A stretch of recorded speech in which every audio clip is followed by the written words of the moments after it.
ಆಲ್ಮಟ್ಟಿಯಲ್ಲಿ ಈಗ 3.8 ಅಲ್ಲಿ 6 ಆಗಿದೆ. ಮತ್ತು ಇಲ್ಲಿ ವಿಶೇಷವಾಗಿ ಹಿಪ್ಪರಗಿ ಬ್ಯಾರೇಜ್ನಲ್ಲಿ ಇವತ್ತು ನೀರಿಲ್ಲ ನಮಗೆ. ಉಳಿದ ಘಟಪ್ರಭಾ ಮಲಪ್ರಭಾದಲ್ಲಿ ಸುಮಾರು 5 TMC ಇದೆ. ಅದರ ನೀರು ಇವತ್ತು ಹರಿದು ಬಿಡಬೇಕಾದ್ರೆ ಬಹಳ 106 ಕಿಲೋಮೀಟರ್.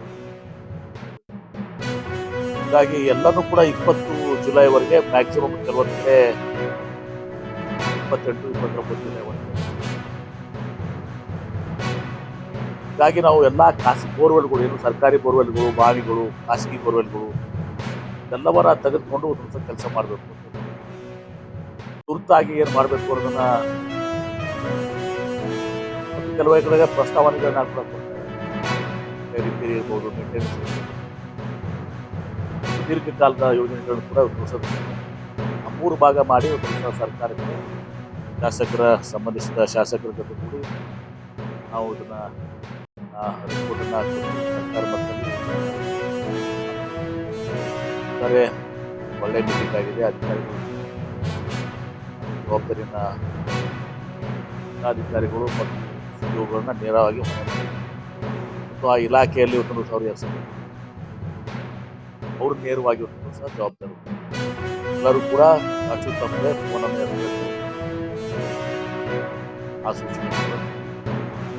ಹೀಗಾಗಿ ಈ ಸವಾಲನ್ನು ನಾವು ಖಂಡಿತವಾಗಿ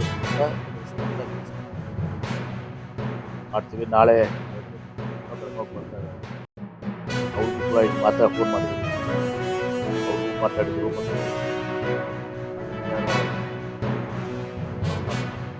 ಏನಲ್ಲಿ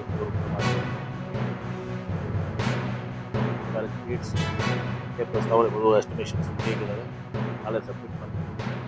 ನಾವು ಕೂಡ ಎಲ್ಲರೂ ಕೂಡಿ ಮಾಡಿದ್ದೀವಿ. ಅದನ್ನ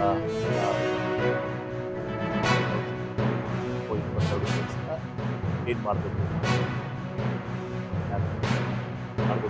ನಾವು ಅಂದರೆ ಸವಾಲನ್ನು ನಾವು ಎಲ್ಲ ರೀತಿಯ